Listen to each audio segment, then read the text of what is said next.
যদি আপনাকে বলা হয় 100 কোটি টাকা দেওয়া হবে, কিন্তু আগামীকাল আপনি ঘুম থেকে উঠতে পারবেন না, খুব মজার প্রশ্ন তাই না? কিন্তু ভাবুন, 100 কোটি টাকা পেলেও আজই সে টাকা খরচা করতে হবে, কারণ কাল আপনি থাকবেন না। কেউ কি এতটা বোকা হবে যে এই প্রস্তাবে রাজি হবে? হবে না, তাই তো? তাহলে এর মানে কি, যে আপনার আগামী সকাল 100 কোটি টাকার চেয়েও মূল্যবান? আজ এই ভিডিওর নাম হলো স্টপ ওয়েস্টিং ইউর লাইফ। আপনার জীবন নষ্ট করা বন্ধ করুন। তবে আজ আমি জীবন নিয়ে আলোচনা করব না, বরং সময় নিয়ে কথা বলবো। আমরা মৃত্যুর বিরুদ্ধে লড়াই করি, কারণ আমরা জানি মৃত্যুর দিনই আমাদের জীবন শেষ হয়ে যায়। কিন্তু আমরা সময় নষ্ট করাকে ভয় পাই না। আমরা জীবনকে ভালোবাসি, কিন্তু সময়কে নয়। অথচ জীবন তো সময়ের মধ্যেই আছে। It's not life in time. যদি সময় থেমে যায়, জীবনও থেমে যাবে। যদি সময় দ্রুত এগিয়ে যায়, জীবন এক মুহূর্তে শেষ হয়ে যাবে। সময় আছে বলেই জীবন চলছে, জীবন আছে বলে সময় নয়। আপনি কি আপনার সময়ের মূল্য জানেন? অলরেডি 2025 সালের 2 মাস চলে গেছে।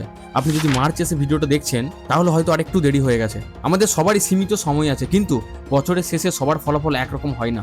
কেন? কারণ কেউ হয়তো ইলন মাস্কের মতো সপ্তাহে 100 থেকে 200 ঘন্টা কাজ করছে, নিজের সবকিছু বাজি রেখেও পরিশ্রম করছে। কপালের ভরসায় আর ভাগ্যের ভরসায় বসে থাকা মানুষগুলো কোনোদিনই সফল হতে পারবেন না, কারণ সফল হতে গেলে ভাগ্যের প্রয়োজন হয় না। সফল হতে গেলে দরকার প্রচন্ড পরিশ্রমের। কারণ কে জানে কোন দিনটা হতে পারে আপনার জীবনের লাকি দিন।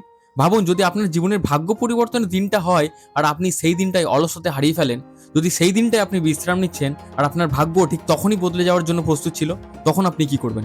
একজন বুদ্ধিমান ব্যক্তি সময়ের এমন কদর করেন যেন 30 মিনিট হারানো 30,000 টাকার চেয়েও বেশি ক্ষতিকর মনে হয়। যে ব্যক্তি 30 মিনিটকে 30,000 টাকার চেয়েও বেশি মূল্যবান মনে করেন, খুব তাড়াতাড়ি তার সময়ের মূল্য 30,000 টাকার চেয়েও বেশি হয়ে যাবে। সময় এবং অর্থের সম্পর্ক বোঝার চেষ্টা করুন। পয়সার পেছনে দৌড়ালে সময় সবসময় সঙ্গ দেবে না, কিন্তু সময়ের পেছনে দৌড়ালে অর্থ আপনার সঙ্গ ছাড়বে না। আমরা সবাই প্রতিদিন 86,400 সেকেন্ড পাই, যা এক প্রকার বিনামূল্যে দেওয়া সম্পদ। ভাবুন, যদি প্রতিদিন এই 86,400 সেকেন্ড টাকা হিসাবে পেতেন, যেটা আপনাকে আজই খরচা করতে হতো, তাহলে কিভাবে করতেন? 1 কোটি টাকা যদি 30 বছর উপার্জন করেন, তাহলে সেটা বড় কিছু মনে হবে না। কিন্তু যদি এক মাসে 1 কোটি টাকা উপার্জন করেন, তখন সেটা বড় কিছু মনে হবে। একইভাবে ছোট্ট একটি সময়ের মূল্য অনেক বেড়ে যায় যখন সেটা সঠিকভাবে ব্যবহার করা হয়।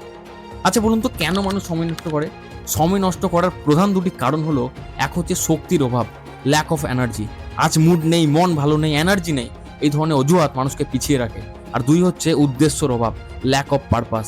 কাল করব, এখন মুড নেই, পরে করব, এমন কথা যারা বলে তারা কখনোই সঠিক পথে চলতে পারে না। সময় কখনো কারোর জন্য অপেক্ষা করে না। সময় ব্যবস্থাপনায় দক্ষ না হলে কোনো লক্ষ্য পূরণ করা সম্ভব নয়। কেউ যদি মনে করে আমার ইচ্ছা হলে আমি কাজ করব, ইচ্ছা না হলে করব না, তাহলে সে কখনো জীবনে সফল হতে পারবে না।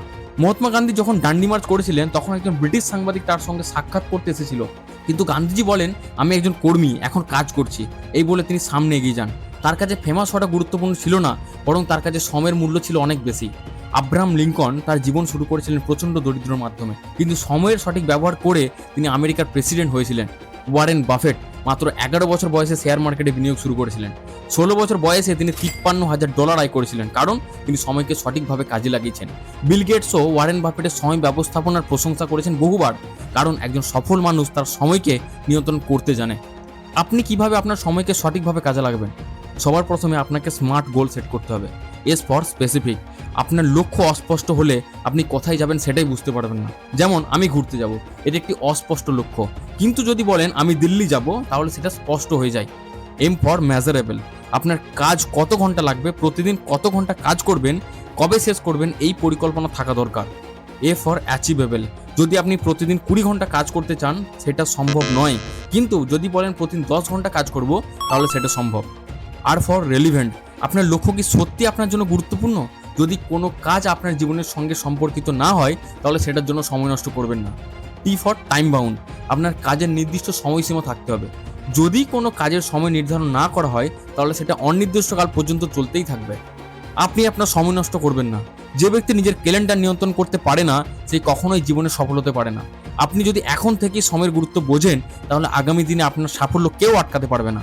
আপনার জীবনের সময়ের মূল্য কতটা, সেটা কমেন্টে লিখে জানান, কারণ আপনি যদি একটা সিদ্ধান্ত লিখে ফেলেন, তাহলে সেটা বাস্তবায়নের সম্ভাবনা অনেকটাই বেড়ে যায়।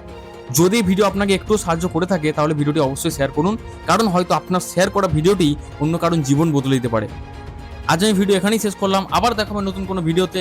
ভালো থাকবেন আর নিজের স্বপ্নকে পূরণ করার চেষ্টা করুন, কারণ আমি দেবাশীষ সবসময় আপনার স্বপ্নের পাশে আছি। নমস্কার।